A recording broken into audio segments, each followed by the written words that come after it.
We strongly encourage China, the mainland China, not to impose this law on Hong Kong. If they do, I can't see Hong Kong remaining an Asian financial center the way it has been for many, many years.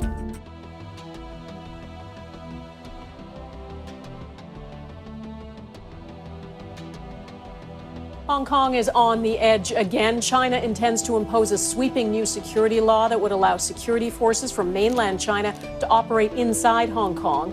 That would be a first since Britain handed over the former colony in 1997. The 1992 Hong Kong Policy Act, the 2019 Hong Kong Human Rights and Democracy Act, both require the Secretary of State to certify that Hong Kong maintains a high degree of autonomy, and I don't think it's going to be, under the current circumstances, especially if the law is passed, it's hard to see how Secretary Pompeo could make that certification.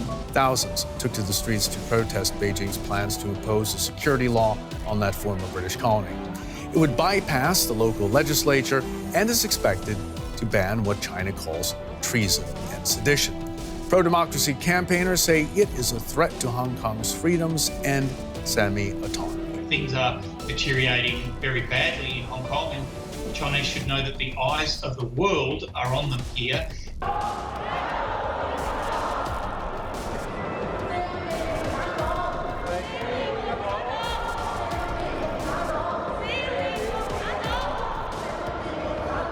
We've got to push back, and we've got to join the rest of the world and encourage them to do so, including but not limited to sanctions. We may have to revoke the special trade status with Hong Kong. The administration is threatening new sanctions over China's crackdown on pro-democracy demonstrations in Hong Kong. And the bill we passed last year, the Hong Kong Human Rights and Democracy Act, will not allow them, if they go forward with this, I think, to be certified, and that's going to have deep economic and other impacts to China. I hope they think twice and they back off of this threat.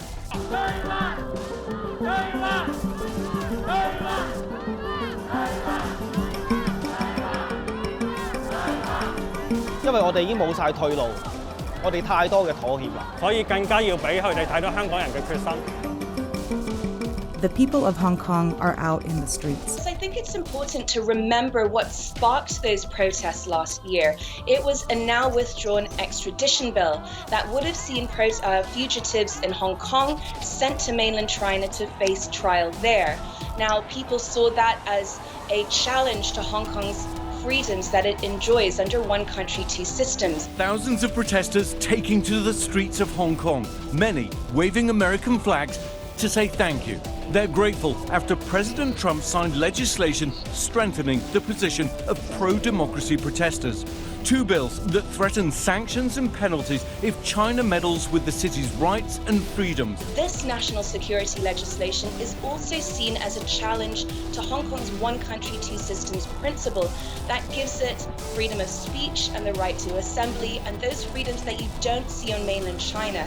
And I think a lot of people here are really worried that those freedoms will be eroded by this new national security legislation. Saying that there will be a commission or an organization in Hong Kong that is above the law, then that will be the end of Hong Kong.